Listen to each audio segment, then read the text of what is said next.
चिनुतं शरण्यं बृहत्यार्तिहं प्रणतिपालभवाब्धिपोतं वन्दे महापुरुषुते चरणारविन्दम् अतुलितबलधामं स्वर्णशैलावदेहं दनुजवनकृशानं ज्ञानिनामयग्रगण्यं सकलगुणनिधानं वानराणामधीशं रघुपतिप्रियभक्तं वातजातं नमामि। गले को पकड़ रहा है, गले को पकड़ रहा है,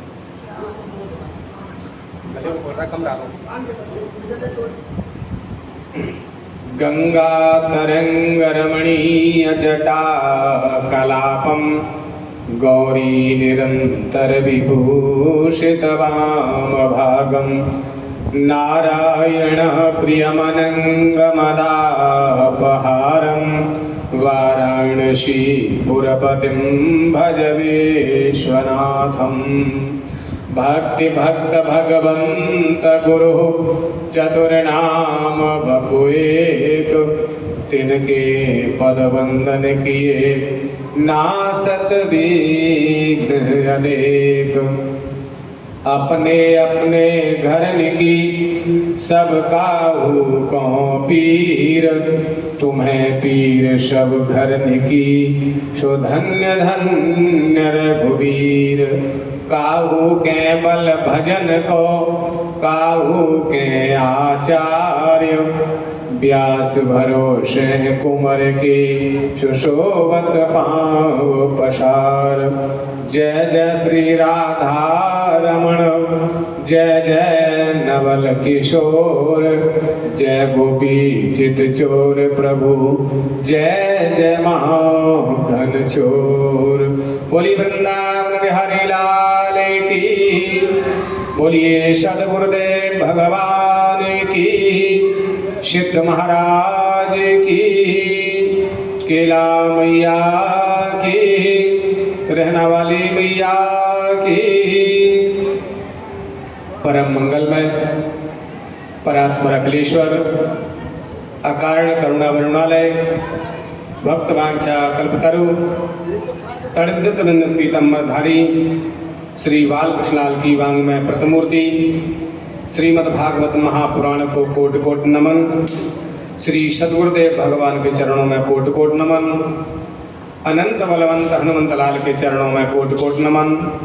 भूत भावन भोलेनाथ के चरणों में कोटि कोटि नमन। भक्ति शक्ति स्वरूपा आदि शक्ति परम्बा भगवती के चरणों में कोटि कोटि नमन।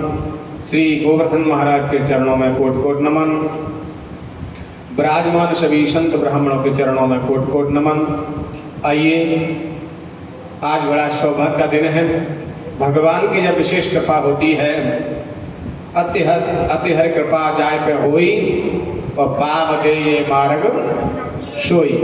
भगवान के पद पर भगवान की कथा में कई जन्मों के जब पुण्य एकत्रित होते हैं तब हमें ये सौभाग्य कथा श्रवण करने का प्राप्त होता है। भाग्योदयेन बहुजन्म समर्जितेन सत्संगमं च लभते पुरुषो यदा वै। कई जन्मों के पुण्य उदय होते हैं तब हमें ये कथा सुनने का सौभाग्य प्राप्त होता है। तो आइए पहले भगवान के चरणों में वंदन करते हुए उसके बाद कथा श्रवण करेंगे। सभी बोलेंगे श्रीमन्नारायण नारायण नारायण श्रीमन्नारायण नारायण नारायण।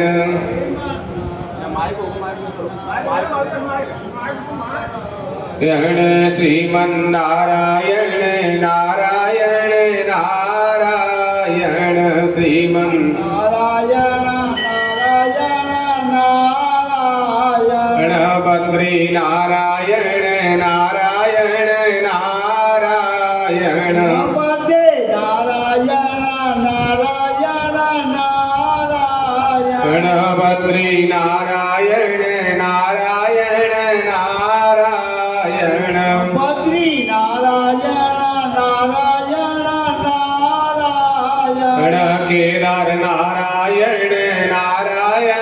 नारायण केदार नारायण नारायण नारायण केदार नारायण नारायण नारायण केदार नारायण नारायण नारायण जो नारायण नाम लेत जो नारायण नाम लेत जो नारायण नाम लेत जो नारायण नाम लेत पाप होत सब छारायण श्रीमन्नारायण नारायण नारायण पाप होत सब नारायण श्रीमन्नारायण नारायण नारायण श्रीमन्नारायण नारायण नारायण श्रीमन् नारायण नारायण नारायण गुरु नारायण नारायण नारायण गुरु नारायण नारायण नारायण गुरु नारायण नारायण नारायण नारायण नारायण नारायण बोली लक्ष्मी नारायण भगवान की जय गुरु महाराज की सिद्ध महाराज की सच्चे दरबार की शंकर भगवान की हनुमान जी महाराज की बाबू महाराज की जय जय श्री राधेश्याम।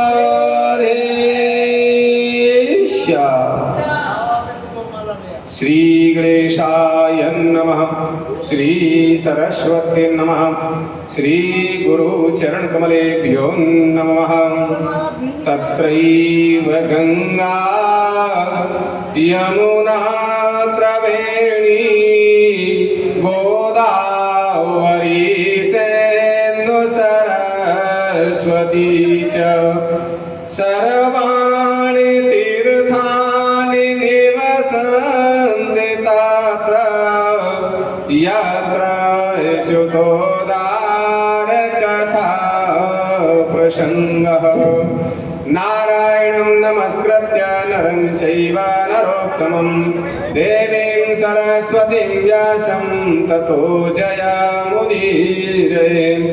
आज यहाँ सुंदर जो लहरियादार रीति बिछी हुई है जहाँ मैं विराजमान आज श्री सूत जी महाराज के चरणों में वंदन करते हुए तो आइए आज बड़ा सौभाग्य का दिन है। कई जन्मों के जब पुण्य एकत्रित तो होते हैं तब कभी हमें सत्संग करने का सौभाग्य प्राप्त होता है। एक जन्म नहीं, भागवत में बताया है कि भाग्योदयेन बहुजन्म समर्जितेन और सत्संगमं च लभते पुरुषो यदा वै। हमारे कई जन्मों के जब पुण्य एकत्रित होते हैं तब हमें ये सत्संग प्राप्त होता है। तो कई जन्मों के पुण्य हैं हमारे, तब ये गुरु महाराज के चरणों में विराजमान होकर के और ये भगवान की मंगलमयी मधुरमयी कथा का आनंद ले रहे हैं। तो आइए सबसे पहले भागवत के महात्म का वर्णन किया है। भागवत क्या है? तो भा माने भक्ति, गा माने ज्ञान, वा माने वैराग्य और ता माने तत्व ज्ञान। भक्ति, ज्ञान, वैराग्य और तत्व ज्ञान की प्राप्ति कराने वाला इसे भागवत कहते हैं।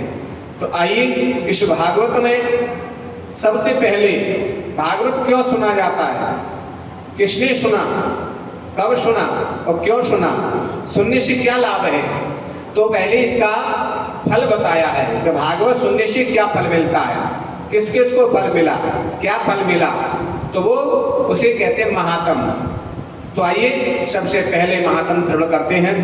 तो महात्म में सबसे पहले भगवान का परिचय दिया। हम कहते हैं कि भगवान को प्रणाम करते हैं, भगवान की पूजा कर रहे हैं, भगवान का भजन कर रहे हैं, तो भगवान होते कौन है? अगर भगवान सामने आ जाए तो हम कैसे पहचानें कि भगवान कौन है? तो परिचय दिया है कि भगवान किसे कहते हैं, तो भगवान का स्वरूप क्या है।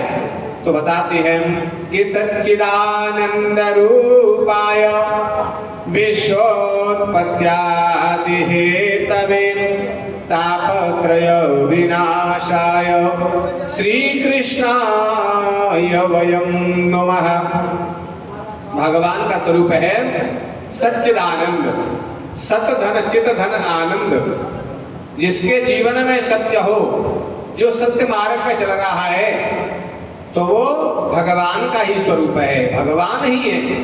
भगवान के अंदर आदि में सत्य है, मध्य में सत्य है और अंत में भी जो शेष बचता है वो सत्य है। क्योंकि जब हमारी अंतिम यात्रा होती है तो सब लोग सत्य की ही दुहाई देते हैं। क्या बोलते हैं कि राम नाम सत्य है और सत्य बोलो गत्य है।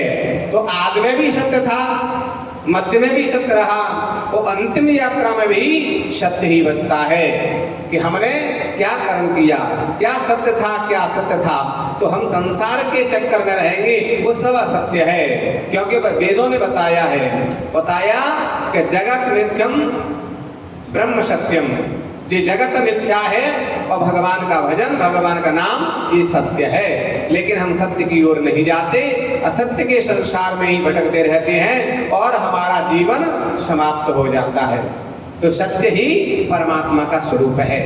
और चित्त कहते हैं प्रकाश। जैसे हमें कोई वस्तु देखनी है तो प्रकाश जलाते हैं, लाइट जलाते हैं, लेकिन भगवान को प्रकाश की जरूरत नहीं है, लाइट की जरूरत नहीं है। क्योंकि भगवान कैसे हैं कि कोटि सूर्य समप्रभ। भगवान के अंदर इतना प्रकाश है जैसे सूर्य भगवान के उदय होने से रात्रि का अंधकार समाप्त हो जाता है, ऐसे एक सूर्य से पूरे संसार का अंधकार नष्ट हो जाता है। लेकिन हमारे भगवान में तो कोटि सूर्य समप्रभा, करोड़ों सूर्य के समान उनके अंदर तेज है, प्रकाश है। इसलिए उन्हें किसी बल्ब की, लाइट की जरूरत नहीं है, वो स्वयं भगवान ही प्रकाश स्वरूप है। इसलिए अपन सूर्य को भी क्या बोलते हैं कि सूर्य नारायण, सूर्य भगवान, क्योंकि वो प्रकाश स्वरूप है। तो भगवान कैसे हैं कि प्रकाश स्वरूप है। जिसके आने से, जिसके जीवन में प्रकाश हो जाए तो समझ लो वो कोई मनुष्य नहीं है, वो परमात्मा ही है, भगवान है। और आनंद स्वरूप है, आनंद की अनुभूति जिसके अंदर हो। जैसे हम भोजन करते हैं तो कहते हैं बड़ा आनंद आया, लेकिन वो क्षणिक आनंद है। भोजन, भूख लगी है तो भोजन करेंगे तो आनंद आ गया, लेकिन जब हमने भोजन कर लिया और फिर कहें कि आनंद आ रहा है तो और भोजन कर लो, तो फिर भोजन में आनंद नहीं आता। क्यों? क्योंकि भूख है तब तक ही उस भोजन में आनंद है। जब हमारी तृप्ति हो जाती है फिर भोजन की इच्छा नहीं होती। तो आनंद एक ऐसा है, भगवान का स्वरूप है कि उससे कभी जीवन में तृप्ति नहीं होती है, वो वास्तविक आनंद है। लेकिन भोजन में क्षणिक आनंद है। गर्मी लग रही है, अगर एसी कूलर में बैठ जाए तो आनंद आता है, लेकिन वो कितना आनंद है कि वो क्षणिक आनंद है। जब तक हमको गर्मी लग रही है तब तक तो उसकी हवा ठंडी लगती है, आनंद आता है। लेकिन जब हमारा पसीना और हमके हरारत थकान दूर हो जाए तो हमें वो फिर अच्छा नहीं लगता। तो इसका मतलब कि भगवान प्रकाश, उसमें भी आनंद नहीं है, हवा में भी और उसमें आनंद नहीं है, क्योंकि भगवान में ही आनंद है। परमात्मा के हम कितनी बार भी दर्शन करें लेकिन कभी हमारी तृप्ति नहीं होती। तो वास्तविक आनंद क्या है? तभी हम कहते हैं कि नंद के आनंद भयो जय कन्हैया लाल की। तो वास्तविक आनंद तो परमात्मा में है, भगवान के चरणों में है, गुरु के चरणों में आनंद है। कितने बार भी दर्शन करें लेकिन कभी तृप्ति नहीं होती, तो उसी को भगवान का स्वरूप दिया है, वही भगवान स्वरूप है, सच्चिदानंद स्वरूप है। वास्तविक आनंद है भगवान के चरणों में, गुरु के चरणों में। तो आइए जी, गुरु महाराज के चरणों में ही सच्चा आनंद है। तो आइए गुरु महाराज के चरणों में सभी खड़े होकर के और वंदन करते हुए गुरु महाराज की स्तुति करेंगे। बोलिए सद्गुरुदेव भगवान की, सिद्ध महाराज की। गुरुदेव तुम्हारे दर्शन को मैं बहुत बड़ी दूर से आया हूँ। गुरुदेव तुम्हारे दर्शन